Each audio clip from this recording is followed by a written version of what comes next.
ஒரு பெண் தன் கணவனுக்கு கீழ்ப்படிந்து அவனது உரிமைகளை நிறைவேற்றுவதற்கான வெகுமதி ஜிஹாத்திற்கு சமம்.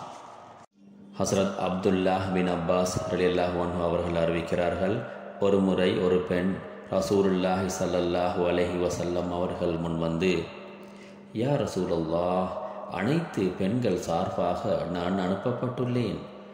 அல்லாஹ் ஜிஹாதை ஆண்களுக்கு கடமையாக்கியுள்ளான். அவர்கள் யுத்தத்தில் காயப்பட்டால் பல வெகுமதிகளும் அவர்களுக்கு உண்டு. அவர்கள் வீர மரணம் அடைந்தால் அவர்களுடன் அல்லாஹ் இருக்கின்றான்.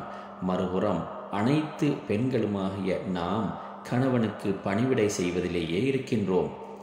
என்ன வெகுமதிதான் எங்களுக்கு கிடைக்கும் என்று வினவினாள். ஒரு பெண் தன் கணவனுக்கு கீழ்ப்படிந்து அவனது உரிமைகளை நிறைவேற்றுவாளேயானால் ஜிஹாத்திற்கு சமனான வெகுமதியை பெறுகிறாள் என்று நீர் காணும் பெண்களுக்கு கூறுவீராக என்று நபி ஸல்லல்லாஹு அலைஹி வஸல்லம் அவர்கள் கூறினார்கள். மேலும் உங்களில் சிலர் இதனை செய்கின்றனர் என்றும் மொழிந்தார்கள். மற்றும் ஒரு அறிவிப்பான தபரானி எனும் கிரந்தத்தில் அறிவிக்கப்படுவதாவது, ஒரு பெண் ரசூலுல்லாஹி ஸல்லல்லாஹு அலைஹி வஸல்லம் அவர்கள் முன் வந்து, ஏனைய பெண்களிடம் இருந்து ஒரு தூதுவராக நான் அனுப்பப்பட்டுள்ளேன்.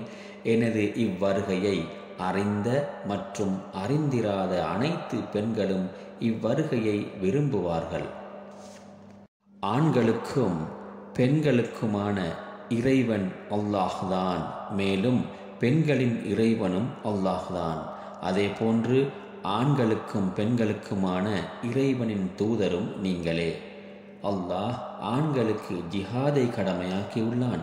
அவர்கள் வீர தியாகம் அடைந்தால் சிறந்த வெகுமதிகளையும் வெற்றியையும் அடைகின்றனர். மேலும் அல்லாஹ் அவர்களுடன் இருக்கின்றான்.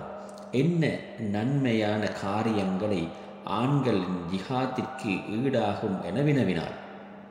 கணவனுக்கு அடிபணிந்து அவனது உரிமைகளை அங்கீகரித்தால் பெண்களுக்கும் ஜிஹாத்திற்கு ஈடான வெகுமதி உண்டு என்றும், எனினும் உங்களில் சிலர் உண்மையில் இதனை செய்கின்றனர் என்றும் கூறினார்கள். நல்ல விடயங்களை கேட்போம், நல்லவற்றையே அனைவருக்கும் பகிர்வோம், அனைவரும் பயனடையச் செய்வோம்.